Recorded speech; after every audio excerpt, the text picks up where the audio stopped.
It seems that about every year, when a new game releases, we have to ask ourselves, how does GameFreak design these Pokemon such that they fulfill a certain niche and role without being so overly centralizing and broken, such as that they take over the whole game and throw the whole thing on its head while enraging the entire player base and making players just like want to stop playing? Kind of like how Urshifu did, or the 2025 VGC rule set. Hey, Patrick, are you angry too? Yeah. What's the matter? I can't see my forehead. In other words, how do we balance this game? I want to take Amoongus as a case study and follow it through his VGC history to see just how GameFreak may be designing their competitive environment. At the time of recording, Amoongus is sitting at about 25% usage, which is of course no surprise to anyone. Amoongus is one of the best support Pokemon we've ever gotten, with great stats, a great ability in regenerator, and a move pool guaranteed to force your opponents to respect it and play differently. Amoongus has been at the top of the VGC usage stats since it first put us all to sleep back in Black and White. But why is that? What is this thing's legacy? And why did Game Freak think that we needed a Pokemon like Amoongus? How did Game Freak get this Pokemon so correct? Those are the questions that I will be answering in this video. Amoongus' debut generation was a smashing success. Back in Black and White, Amoongus came onto the scene to kick ass and take names. Generation 5 was full of very powerful fighting types like Terrakion, Scrafty, Conkeldurr, and Amoongus' move pool wasn't very diverse, but what it did have was two really good moves. A 100% accuracy sleep-inducing move in Spore, and a new powerful redirection move with Rage Powder. This allowed Amoongus to check many of the physical threats in this metagame and protect its partners. This was back when VGC players were first discovering just how good redirection was, and if we look at the 2011 VGC World Championship teams this year, we can see that Amoongus was on 3 of those top 8 teams, and sitting at about 37% usage for that tournament, higher than we are even now. Amoongus was a rockstar from the beginning, and its legacy had only just begun to emerge. Bro, look at this. Hold on, wait the up. Look at this set from 2011 VGC Worlds. This is a Amoongus set by Ruben Puig back in 2011. Timid max speed Amoongus?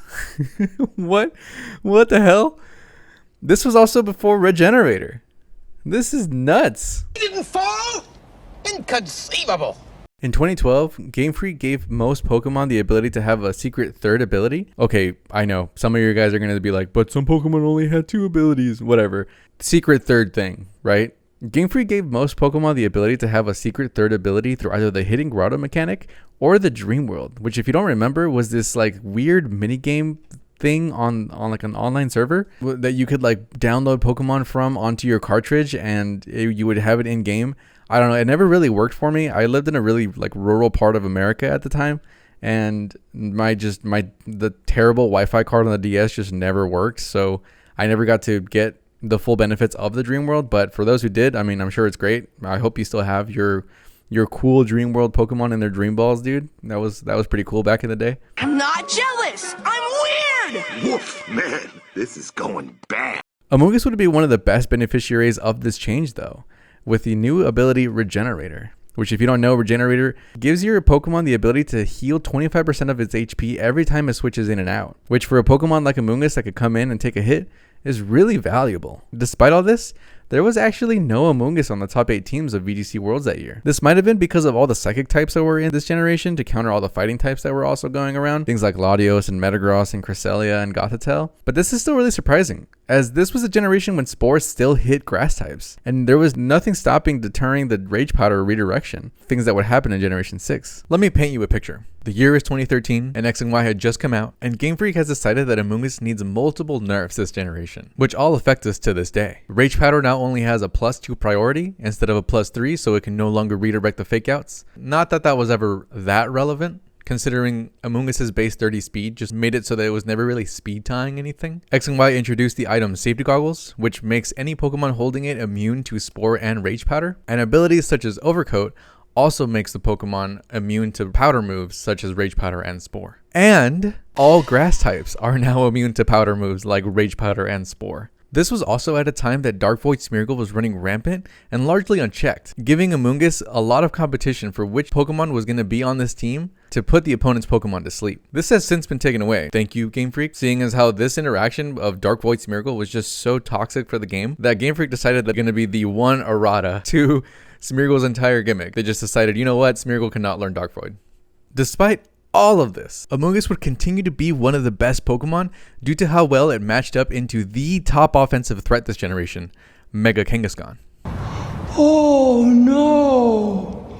Oh no! Amoongus still held the crown for being at the top of the metagame when the infamous Chalk team came around in 2015, which if you don't already know stands for Cresselia, Heatran, Amoongus, Landorus Therian, and Kangaskhan. This team was dominant in 2015, and Amoongus would be on a whopping 6 of the top 8 teams at the World Championships that year. Amoongus really made a name for itself for being the bulky redirector that could also hold the Rocky Helmet item, and allowed it to severely punish any Pokemon that hit it with a contact move with 16% of its health. As you can imagine, this is amazing into things like Mega Kangaskhan, which hits twice with its parental bond ability. Not quite as good as Ferrothorn, of course. Ferrothorn's Rocky Helmet plus the Iron Barbs is unmatched, except for maybe by Garchomp's Rough Skin, but those effectively do the same thing. I don't make mistakes. I'm not just like the rest of you.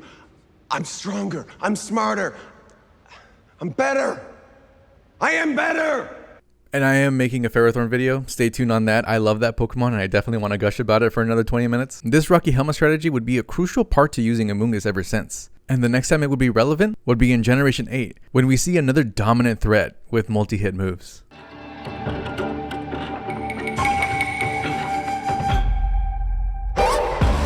Two forms, two techniques, two new battle styles. In Pokemon Sword and Shield, Amoongus would get its best buff yet with the introduction of the brand new move Pollen Puff. Pollen Puff is one of the best new bug type moves that allows it to heal its partner by 50% when targeted, or is a 90 base power special bug move that is excellent coverage into all the psychic types that like to switch into Amoongus. Get this disgusting bug away from me! This would take Amoongus' reputation to all new heights, as now you had a Pokemon that was always bulky enough to take a neutral hit, had relevant typings, a perfect sleep move, an ability that heals itself, and now the ability to heal its partner in battle. After the Isle of Armor DLC, it was apparent that the now best physical attacker not named Zacian was the new Urshifu that could hit through Protect and had a signature 3-hit water move that always crits in Surging Strikes. Players quickly realized that this was a job for Rocky Helmet Amoongus, as resisting both its stabs and punishing the multi-hit move with Rocky Helmet was priceless. I know when I get that read correct in battle and I just switch in the Amoongus to take the Surging Strikes and watch Urshifu's health bar just drop with every single hit, it's one of my favorite, most satisfying plays. This was obviously a callback to the Mega Kangaskhan days when punishing the multi-hit move was just super relevant. Amoongus would stay relevant in either balanced teams with multiple switches being able to redirect and heal its partners, and also a Pokemon that gets even stronger when the Trick Room teams, with partners like Calyrex Ice. The hidden treasure of Area Zero Part 2, the Indigo Disc, is available now, only on the Nintendo Switch system. Generation 9 has shown itself to be one of my favorite competitive environments ever, and I don't think I'm alone in saying that. Terrestrialization has probably been my favorite mechanic introduced since Mega Evolution, and it really brought me back to VGC after a long hiatus. I think there are a few things to note about this generation that makes Amoongus slightly worse, but no less of a well-designed, perfect Pokemon. With the introduction of Terrestrialization, any Pokemon can now turn itself into the Grass type, which after the buffs in Generation 6 makes a lot of Amoongus' moveset a lot less relevant in the metagame. Players have definitely adapted by putting things like Sludge Bomb on Amoongus, which gives it more of an offensive threat and also punishes a lot of these grass terrestrializations. The introduction of Ogerpon, which I will also make a video about, by the way. Ogerpon is one of the best designed Pokemon we've had in years, has led to some of the drop in usage in Amoongus when players are team building this generation. Now you have another Pokemon to compete with when it comes to a redirecting grass type that can also do way more damage. If you haven't had the pleasure of knocking out a Pokemon with a sun boosted +1 Terra Fire Ivy Cudgel, do yourself a favor. That's a lot of damage. So is Amoongus a balanced Pokemon? I think the answer to that is a resounding yes.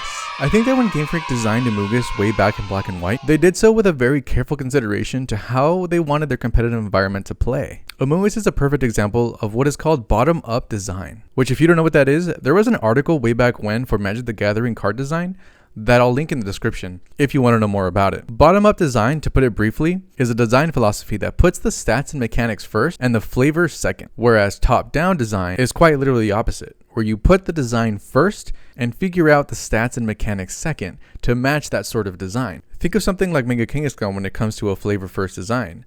Something like, wouldn't it be cool if like the baby also like came out of the pouch and like did damage? Out right away to the Age of Slash. While Kangaskhan does what we expect it to do, Mega evolves, the baby gets out of the pouch, and it's ready to rumble. This was probably thought of as a concept first, and then parental bond and the stats came second, which leads to a lot of unintended consequences. And once it's out, it's out. GameFreak is notorious for not putting out balance patches and fixing their moves. Like, once the game is out, it's out, and we just have to deal with it. I don't think you're giving us our due credit. Our scientists have done things which nobody's ever done before. Yeah, but your scientists were so preoccupied with whether or not they could, they didn't stop to think if they should. I think that when GameFreak decided to take VGC more seriously, they knew they had to design something that was going to be a staple on every team, and a threshold for what a bulky support Pokemon should be. I like to call this the Amoongus index. Is this bulkier than Amoongus? Then it's probably either a restricted Pokemon, or it has some sort of trade-off like a quadruple weakness or an ability that has to compete with something like Regenerator. This makes Amoongus the gold standard when it comes to a bulky support Pokemon, and in my opinion is the benchmark for how far we want to stretch these stats out when it comes to designing an offensive threat. Base 114, 70, 80 defensive stats aren't ridiculous, but they're just good enough to not be broken. It's not Zamazenta levels of bulk. Base 30 speed was also a very good call for this Pokemon, as you know it reliably will not outspeed something and be a menace when it comes to Spore, unless you set it up with something like Trick Room, which allows you to really build off of its core strategy and make it the best support Pokemon that it could be. The ability Regenerator really encourages players to be switching back and forth and leads to a much more dynamic environment, which also makes the game just a little bit more interesting to play and more interesting to watch. VGC is kind of a weird spectator sport in that if you don't know what you're looking at, it just kind of looks like a really slow game that nobody really understands. It's like watching chess, right? Common weaknesses to things like fire types or psychic types really kept Amoongus in check throughout the generations, but it has constantly been at the forefront of players' minds when it comes to team building, and it's something all players must respect. I'm putting Amoongus solidly into the S tier of best designed Pokemon ever, and it will continue to be so until they either decide to nerf Spore, which is kind of unlikely as how rare that move really is, or they do something to its stats and abilities, which I think is also unlikely, as I think that Amoongus is the benchmark. I wouldn't be surprised if we saw Amoongus on the world's winning team this year, and I don't think any of you would either. This is the first of this kind of series of videos that I wanted to make about a Pokemon, how it's designed, how I think GameFreak might have had it in their heads when they decided to make this Pokemon and like release it to the world, and whether I like it or not. I love Amoongus, and I hope that you enjoyed this video. If you did, drop a like, leave a comment, subscribe to the channel, and I'll see you guys next time.